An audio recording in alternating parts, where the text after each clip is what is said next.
piramidal. Se denomina así porque se refiere a la vía córtico-espinal, a la vía motora voluntaria. Y esta en su trayecto, en su recorrido, pasa por las pirámides del bulbo. De ahí el nombre de vía piramidal, o sin nombre piramidal. ¿Ya? Entonces, vamos a hablar primero de la anatomía y después las alteraciones de esta vía.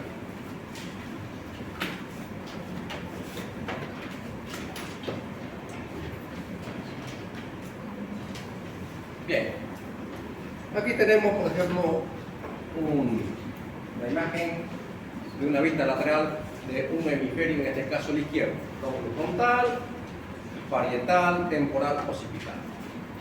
Aquí vemos el área motora que está en la parte más posterior del lóbulo frontal y donde se origina la vía motora voluntaria, la vía piramidal también llamada, como vemos en este recorrido, y aquí la representación de nuestro cuerpo en esta área, que se llama homúnculo. Vean ustedes, aquí estamos en el homúnculo, con H. Entonces, esa es la representación cortical de esta vía.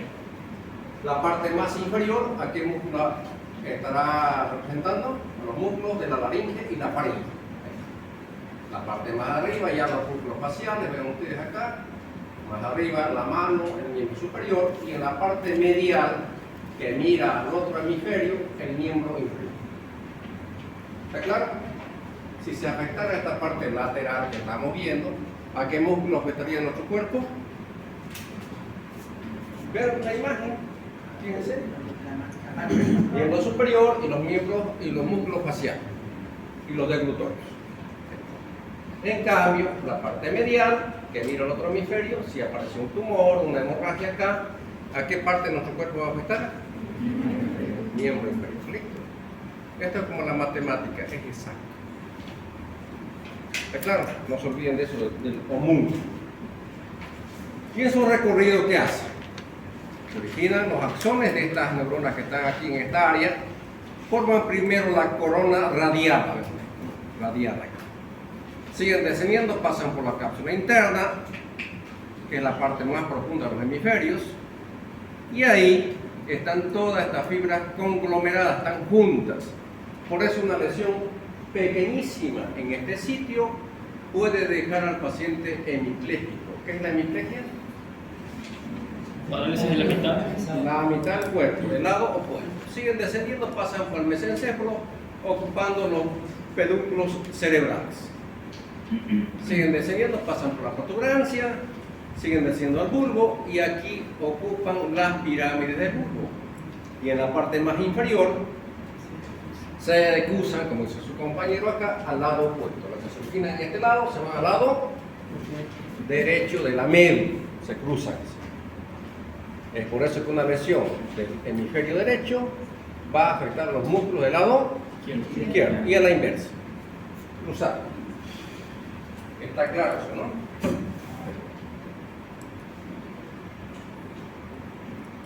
Entonces la exploración la hacemos a través de la infección, mirando a nuestro paciente y la palpación. Miramos al paciente y vemos que una parte de su cuerpo no se mueve, por más que esté en coma, la otra parte la puede mover, que sea una parte de los músculos, infección y palpar. La actitud, cómo se encuentran los miembros, especialmente el miembro superior, que a veces está aducido, como flexionado. Y los miembros inferiores pueden estar extendidos, que generalmente se ven. Vamos a ver las imágenes que son. Y eso ya como ha pasado bastante tiempo. Fíjense en este imagen. El miembro inferior extendido y el miembro superior generalmente a veces aducido. En esa parte. Y cuando exploramos, le hacemos extender los miembros superiores, fíjense acá, que es una maniobra llamada de Minga-Sing. Se le pone así los bracitos y le decimos al paciente que lo mantenga ahí con los ojos cerrados. Mejor si están las palmas hacia arriba, así se sensibiliza mejor. Entonces, cuando hay paresia, hay dos compromisos. Que es parcial, que todavía puede mover, pero no tiene la fuerza ni el movimiento normal que tiene al otro lado. Se llama paresia, que vamos a hablar enseguida.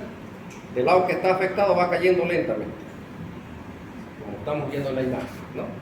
Tiene menos fuerza y menos movimiento, parece. Y ya la plejía,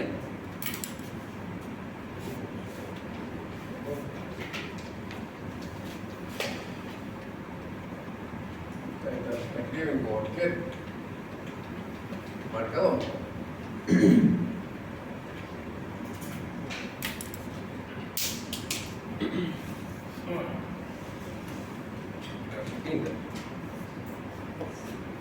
Parecia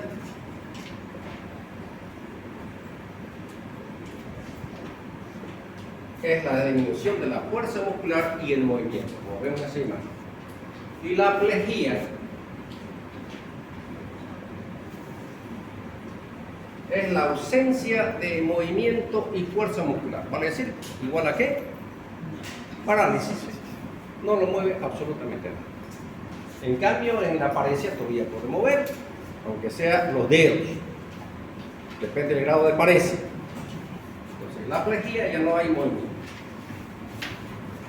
Por ejemplo, como dice acá, podemos tener la mitad del cuerpo, los músculos faciales, miembro superior y miembro inferior, se denomina hemiparesia, que es la mitad del cuerpo. Hemiparesia facio-brachiocrural. Están afectados los músculos faciales, los músculos del miembro superior y del miembro inferior. Igual la hemiplegia, puede ser la mitad del cuerpo, hemiplegia derecha o izquierda, ¿ya? Facio-brachiocrural, quiere decir que está afectando los músculos de la mitad del cuerpo derecho o izquierdo, ya sea parecia o plejía. En cambio, el término paraparesia solo se refiere a los miembros inferiores. Hay disminución de la fuerza muscular y los movimientos solo en los miembros inferiores. Entonces, el término se utiliza solo para los miembros inferiores. Paraparesia. Cuadriparesia se refiere a que están afectados los 4 miembros, o cuadriplejía, es lo mismo. Monoparesia puede ser braquial, nivel braquial, solo un miembro, o puede ser crural, el miembro inferior. ¿Listo? ¿Está claro esto? Perfecto.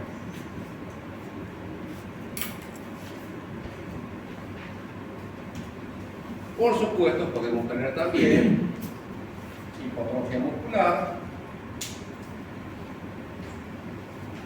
Muchas veces por desuso, los músculos que no se utilizan se atrofian.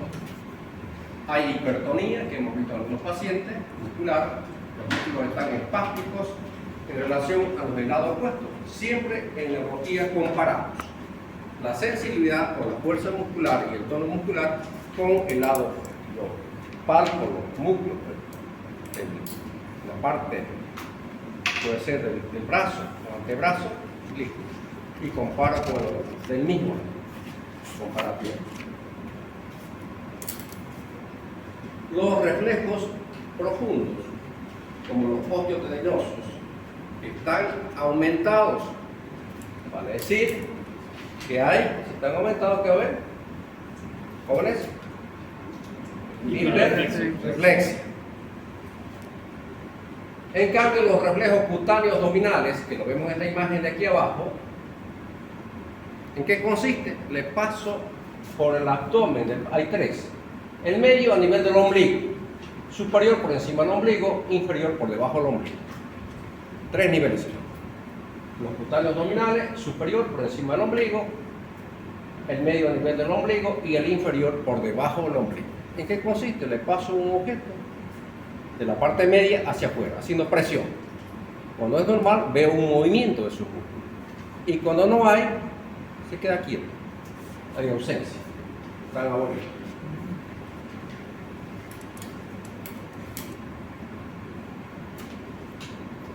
A veces, ustedes han visto que en su recorrido ha pasado por diferentes partes de esta vía, hasta llegar a la médula. Ha pasado por el tronco encefálico, ha pasado por el mesencéfalo, protuberancia y bulbo raquídeo. En su recorrido también puede haber compromisos de paros craneales. ¿Qué pares se originan en el mesencéfalo? tercero y cuarto.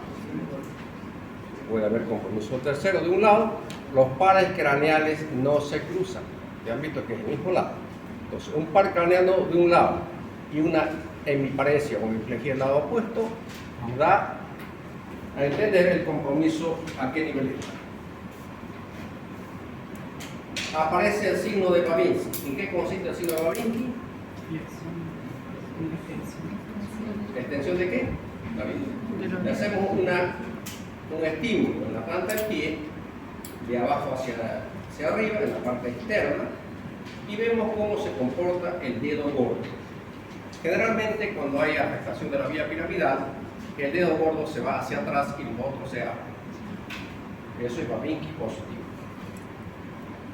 Como las lesiones a nivel cerebral no son definidas en áreas exactas, pueden haber también más extensas, entonces puede haber también un compromiso sensitivo.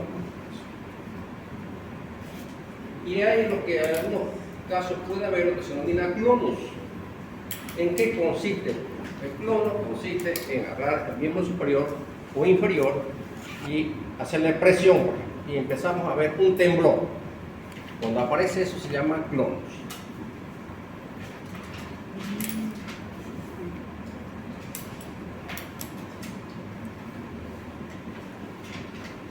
Entonces, el síndrome piramidal es una lesión que afecta ¿a qué? ¿A qué neurona? Motora superior. ¿Y dónde está la neurona motora inferior? En las astas anteriores de la mente. Entonces, cualquier parte de su recorrido que afecte a esta neurona se llama síndrome piramidal.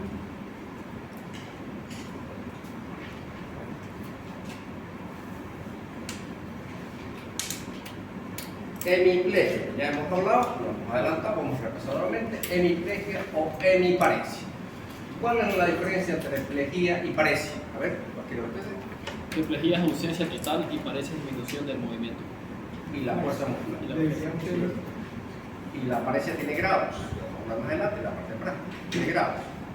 Entonces, una leve apenas es perceptible, solamente la puede ver con ciertas maniobras y comparando la fuerza muscular. Una profunda apenas hay movimientos mínimos, por decir, en los dedos del pie o de la mano. Parece. Y la plejía, como dice su compañero, es compromiso total de la fuerza muscular y el movimiento. ¿Okay? Compromete los músculos faciales, el miembro superior y el miembro inferior. De ahí que se denomina fascio brachiocrural, que es lo correcto escribir así. Las causas: enfermedades vasculares, tanto hemorrágicas como isquémicas, traumatismo de cráneo que afecten esta vía, compresiones por tumores, por quistes o abscesos, procesos inflamatorios que vamos a ver más adelante, como la encefalitis, enfermedades congénitas o funcionales como la histeria. Este es un término muy antiguo de causa psicogénica. ¿En qué consiste esto?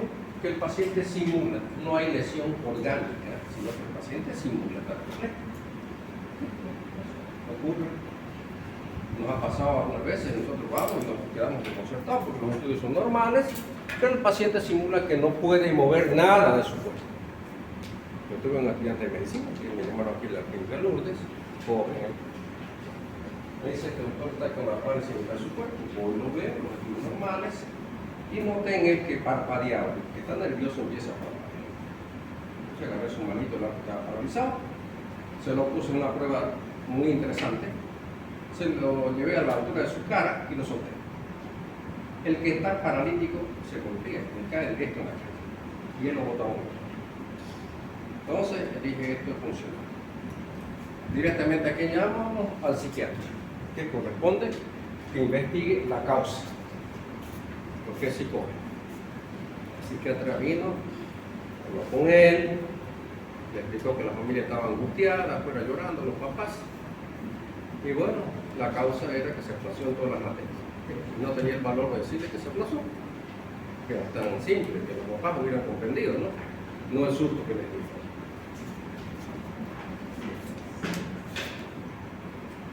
La clínica va a depender, como dice acá, de la altura de la lesión. No es lo mismo que las corticales, que tienen que ser muy extensas las lesiones, o las que están en la cápsula interna, como les mencioné, que una lesión bien pequeñita en ese sitio puede dejar al paciente hemipléjico de lado. Son las más clásicas, las de la cápsula interna. Y las del tronco cerebral ya van acompañadas de pares craneales, que nos indica a qué nivel. Si es el compromiso del tercer par, ya buscamos la lesión que puede estar a nivel del mesencéfalo. Si es del quinto al octavo par en la protuberancia, y los pares bajos del noveno al décimo segundo par en el bulbo. Y las lesiones medulares, pues indudablemente en el mismo par, ¿no? Tenemos que cruzar. En esta imagen vamos a poder comprender mejor. Vean ustedes acá una representación. Derecho e izquierdo, hemisferio, un corte coronado. Vean aquí la corteza, la corona radiada, la cápsula interna donde están todas las fibras juntas. Es por eso que en este sitio, al lado del tálamo, están los ópticos y ahí está la cápsula interna. Entonces, una lesión muy pequeña en este sitio puede dejar al paciente hemipléjico del lado derecho. Ya a nivel de mesencéfalo, fíjense aquí, este es el tercer par craneal. Cómo puede comprometerse y tener un tercer par craneal de un lado y una hemiplegia del lado opuesto. A nivel de la protuberancia, tenemos ya compromiso del facial. Y este nivel, ven ustedes un facial, la mitad de la cara paralizada y una hemiplegia del lado opuesto. Y así, vamos a tener en el bulbo también compromiso de un par craneal y una hemiplegia de lado. ¿Está claro? ¿Está comprendido eso o lo repetimos? Pregunten, jóvenes, porque esto es importante que lo entendamos, lo que pasa. A veces, cuando son corticales, vamos a hablar más adelante de los tipos jacksonianos, que son una especie de convulsiones donde el paciente llega y nos dice: doctor, crisis jacksoniana. Hay momentos que mi brazo se empieza a sacudir y lo siento con menos fuerza. ¿Sí? Una crisis comicial o convulsión focalizada solamente en una parte del cuerpo. Un síntoma que aparece a veces por tumores que están irritando el área motora, como hemos visto en el homúnculo, de esa parte del cuerpo. Trastornos sensitivos que puede haber, como les dije, trastornos del lenguaje, la famosa fase de Broca, de Wernicke, y trastornos de la visión cuando son lesiones muy extensas y comprometen estas áreas que están en el lóbulo occipital. Aquí. Hemiplegia total, que es proporcional y contralateral. Miembro superior, músculos faciales y miembro inferior. En este caso, facio, braquio, plural. Paresia o plegia. Puede haber compromiso sensitivo cuando se afectan estas áreas, o también el tálamo óptico. Síndrome cápsulo-talámico. Ustedes han visto que el tálamo está al lado de la cápsula interna. Los síndromes alternos, aquí se acompaña un par craneal del mismo lado, como hemos mostrado en las imágenes anteriores, y un trastorno motor del lado opuesto. Tercer par craneal y una hemiplegia o hemiparesia del lado opuesto. ¿La lesión dónde va a estar? ¿Cómo se origina el tercer par craneal? En el meses. Podemos tener un facial, vean ustedes, y una hemiplegia. ¿Dónde se origina el facial? ¿Dónde está su núcleo? La protuberancia. Y podemos tener aquí, en este caso, el bulbo, la lesión del 12º par. ¿Cómo se origina? Bulbo, raquídeo, y una hemiplegia del lado opuesto. Síndromes alternos. Esto lo vamos a dejar porque vamos a avanzar en todo el síndrome del reloj secuar en los síndromes medulares más adelante. Vean la diferencia entre una neurona motora central y la periférica que está en la médula. La central abarca, vean ustedes, la lesión puede asentar desde la corteza hasta la médula. Hasta ahí, antes de comenzar. En cambio, en la periférica está la lesión ¿dónde? En las astas anteriores. En las astas anteriores de la médula, que son motoras. La parálisis abarca muchos músculos, en la central, en la periférica, en cambio, solo afecta músculos aislados. En la central va a aparecer lo que se llama hipertonía y contractura muscular, y en la periférica hay hipotonía, los músculos están blancos. Los reflejos en la neuronal motora central, ¿cómo va a estar? Los reflejos aumentados, se denomina hiperreflexia. Y en la periférica, arreflexia, todo lo contrario. Hay evolución de los reflejos cutáneos abdominales en la central y en la periférica están conservados. Hay clonos, como hemos visto, hay Babinski, hay Hoffman. ¿El Hoffman en qué consiste? El Hoffman se lo busca en el miembro superior. Es similar al Babinski. Entonces agarramos el dedo medio y lo pellizcamos a uñas. Y los otros dedos salen. Eso se llama Hoffman.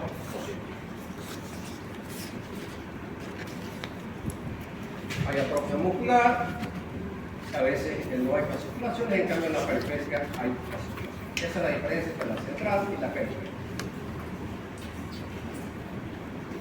Otro término que utilizamos frecuentemente es cuadriplegia o cuadriparesia. Esto se ve en lesiones raquimedulares cervicales que afectan los músculos de los 4 miembros. En trastornos medulares, que sean por tumores o traumas, que es lo más frecuente, vamos a ver la cuadriparesia o la cuadriplegia. ¿Está claro? Cervical. Monoparesia o monoplegia. Esto lo vamos a ver en lesiones cerebrales como la meningitis, medulares como la polio, que se ven en algunos pacientes como secuelas que se ve, o radiculares, lesiones compresivas de algunas raíces que se pueden ver. La paraplegia dijimos que es compromiso solo de qué? Miembros inferiores. Solo. Las causas tenemos muchas. Lesiones medulares, periféricas, puede ser encefálicas, especialmente, a ver, ¿dónde estaría la lesión a nivel cerebral? ¿Vamos? Recuérdense la primera imagen que les mostré. Había 4 de los músculos. Pero en la parte medial, así están los dos hemisferios, ¿verdad?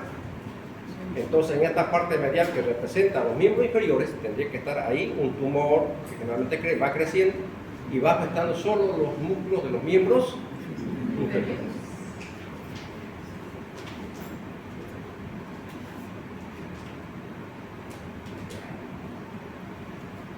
La paraplegia puede ser espástica, que pudiera aumentar desde una paresia a una plegia. Con hipertonía, con Babinski, reflejos todoendosos aumentados, automatismos medulares generados. Los automatismos son movimientos involuntarios que siente el paciente que se mueve, con trastornos esfinterianos, porque el compromiso aquí es medular. En médula, ¿qué tenemos que valorar? La función motora, la función sensitiva y el control esfinteriano. 3 cosas. Siempre.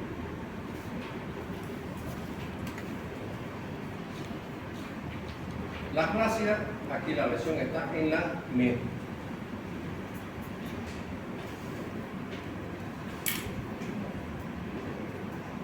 Diagnóstico es clínico.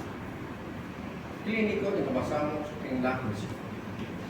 ¿Qué pedimos? Tomografía cerebral y si es necesario resonancia o puede ser una angiografía cerebral, depende de cada caso.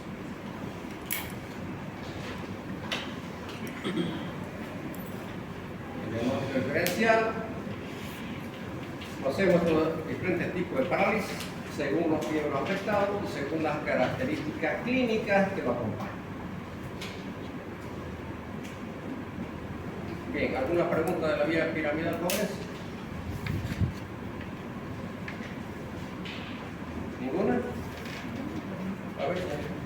En la paraplegia hay espástica y flácida. Eso igual se refiere por el lugar de la lesión. ¿O es? No. Por ejemplo, una compresión membral. Va a ir paralizándose los músculos y de pronto lo vemos espástico. Compresión por un tumor o por lo que fuera. Compresión membral. Aparece espasticidad. En cambio, un traumatismo raquimembrar lo deja al paciente con flacidez. Total, lo contrario. ¿Alguna otra pregunta? Sí.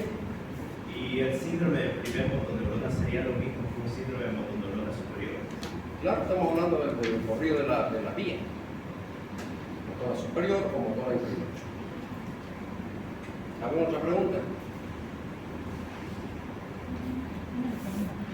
El síndrome piramidal, entonces sí o sí por la primera motoneurona lesionada. Claro, o cualquier parte de su recorrido. ¿Cómo se origina la vía piramidal?